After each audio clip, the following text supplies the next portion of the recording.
انہوں نے کویسچن مزید یہ کیا تھا کہ اگر کسی کے جوتوں پر ناپاک پانی لگ جائے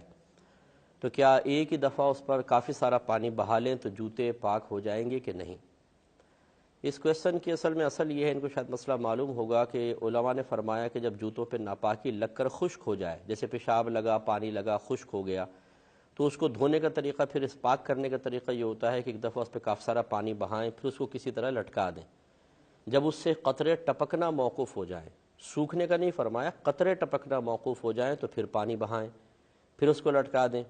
پھر جب قطرے ٹپکنا موقوف ہو جائیں پھر تیسری مرتبہ دھوئیں، پھر لٹکا دیں۔ جب تیسری مرتبہ قطرے ٹپکنا بند ہو جائیں گے تو یہ جوتا پاک ہو جائے گا۔ تو یہ پوچھ رہی ہیں کہ اگر 3 دفعہ اس طرح کرنا ضروری ہے یا ایک ہی دفعہ پانی بہا لیں تو کافی ہے؟ دیکھیں، مسئلہ یہ ہے کہ سب سے پہلے تو یہ دیکھا جاتا ہے کہ وہ جوتے پانی لگنے سے خراب تو نہیں ہو جائیں گے۔ بعض جوتے ایسے ہوتے ہیں کہ پانی لگائیں تو وہ بیچارے ٹیڑھے میڑے ہو جاتے ہیں بالکل، یا ان کی جو گلو وغیرہ ہے وہ ہٹ جاتا ہے کچھ ہی دن کے اندر اس گیلے پن کی وجہ سے۔ تو اگر ایسا ہے تو ہم نے پہلے بھی کئی دفعہ آپ کو سمجھایا ہے کہ شریعت ہر چیز کو پاک کرنے کا مطالبہ نہیں کرتی ہے۔ شریعت کا مطالبہ صرف اتنا ہے کہ جب آپ نماز پڑھ رہے ہوں تو آپ کے لباس کا، آپ کے جسم کا، اور جس جگہ آپ نماز پڑھ رہے ہیں اس جگہ کا پاک ہونا ضروری ہے۔ پہلی بات یہ۔ دوسری بات یہ کہ ایسی جگہوں کو پاک کرنا ضروری ہوتا ہے کہ جہاں پر غالب گمان یہ ہو کہ اگر ہمارا گیلا ہاتھ یا گیلا پیر لگ جائے گا تو ہمارے ہاتھ یا پیر ناپاک ہو جائیں گے، تو اس کو پاک کرنا چاہیے۔ اگر ایسا نہیں ہے اور ہم اس چیز کو، کسی چیز کو گھر کی ناپاک چھوڑ دیں تو اس سے کوئی گناہ کا تعلق نہیں ہے۔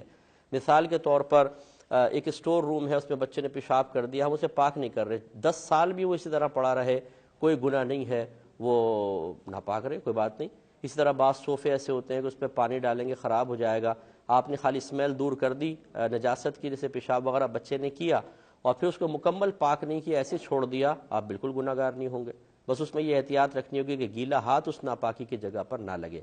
اب جوتوں کا بھی یہی مسئلہ ہے کہ اگر آپ جوتے پہن کر نماز جنازہ پڑھیں تو پھر الگ مسئلہ ہوتا ہے، لیکن اگر نماز جنازہ نہیں پڑھنی ہے تو پھر ان جوتوں کو ایسے ہی چھوڑ دیں، بس تھوڑے سا گیلا ہلکی کوئی چیز لگا کے اس کی اسمیل دور کر دیں، یا اوپر اگر کوئی کیچڑ وغیرہ ہے تو کیچڑ صاف کر دیں، باقی جوتے کو ایسے چھوڑ دیں۔ شریعت کی طرف سے مطالبہ نہیں کہ اس کو پاک کیا جائے۔ ہاں، اگر ایسے جوتے ہیں جو ریگزین ٹائپ کے ہوتے ہیں، ایسے جو جن پہ آپ پانی بہائیں تو کوئی نقصان نہیں ہوگا، تو ان کو اگر آپ کرنا چاہیں تو اس طریقے سے کر سکتے ہیں کہ جو پانی جذب بھی نہ کریں اور ان پہ تیزی سے پانی گزر جائے، تو ایک دفعہ پانی بہائیں، پاک ہو جائیں گے۔